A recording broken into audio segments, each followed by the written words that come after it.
ఆంధ్రప్రదేశ్లో రోడ్డు ప్రమాదాలకు సంబంధించిన వ్యవహారంలో కొన్ని గణాంకాలు నిజంగానే ఆశ్చర్యాన్ని కలిగిస్తున్నాయి.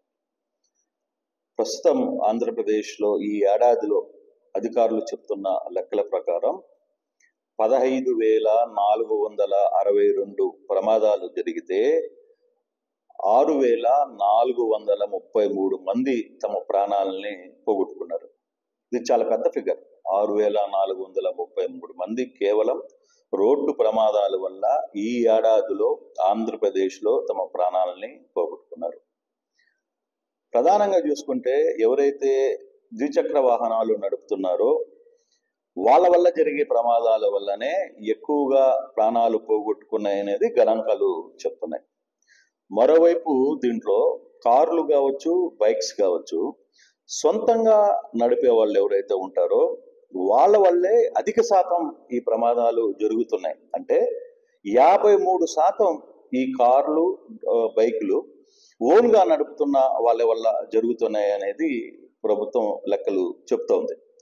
ప్రధానంగా నెల్లూరు, తిరుపతి, పల్నాడు, అన్నమయ్య జిల్లా, కాకినాడ జిల్లాల్లో ఎక్కువ మంది ప్రమాదాలకు లోనై చనిపోయినట్టుగా కూడా ప్రభుత్వం గుర్తించింది.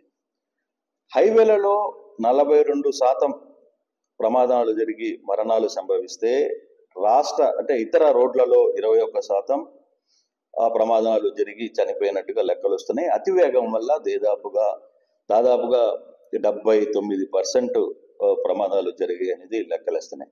అయితే దాని మీద ఆంధ్రప్రదేశ్ ముఖ్యమంత్రి ఒక సమీక్ష నిర్వహించారు. దీని మీద చాలా సీరియస్ డిస్కషన్ జరిగింది. దాదాపుగా ఒక ఏడాదిలో 6,433 మంది చనిపోయారు అంటే దీని మీద కొంచెం సీరియస్ గా తీసుకోవాలని నిర్ణయం జరిగింది. నేను అందుకే అధికారులతో అందరితో కూడా ముఖ్యమంత్రి కూర్చున్న తర్వాత ఆయన కొన్ని సీరియస్ సజెషన్స్ అయితే ఇచ్చిన పరిస్థితి. ప్రధానంగా ఏవైతే రోడ్లు బాగలేవో ఆ రోడ్లన్నింటినీ ఎంత త్వరగా పూర్తి చేయాలో అంత త్వరగా పూర్తి చేయాలి.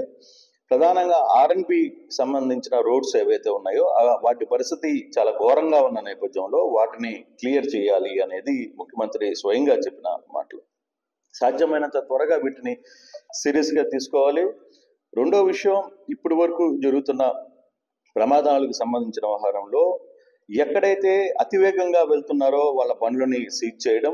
రెండవది, పూర్తిగా సంస్థకు సంబంధించిన వ్యవహారాలు లేకపోతే ఎక్కడైతే సీసీ కెమెరాలు లేవో ప్రతి అర కిలోమీటర్కి ఒక సీసీ కెమెరా ఏర్పాటు చేయడం వల్ల కూడా కొంత ప్రమాదాలని నిరోధించే అవకాశం ఉంటుంది అనేది ముఖ్యమంత్రి మాట్లాడుతున్న నేపథ్యం.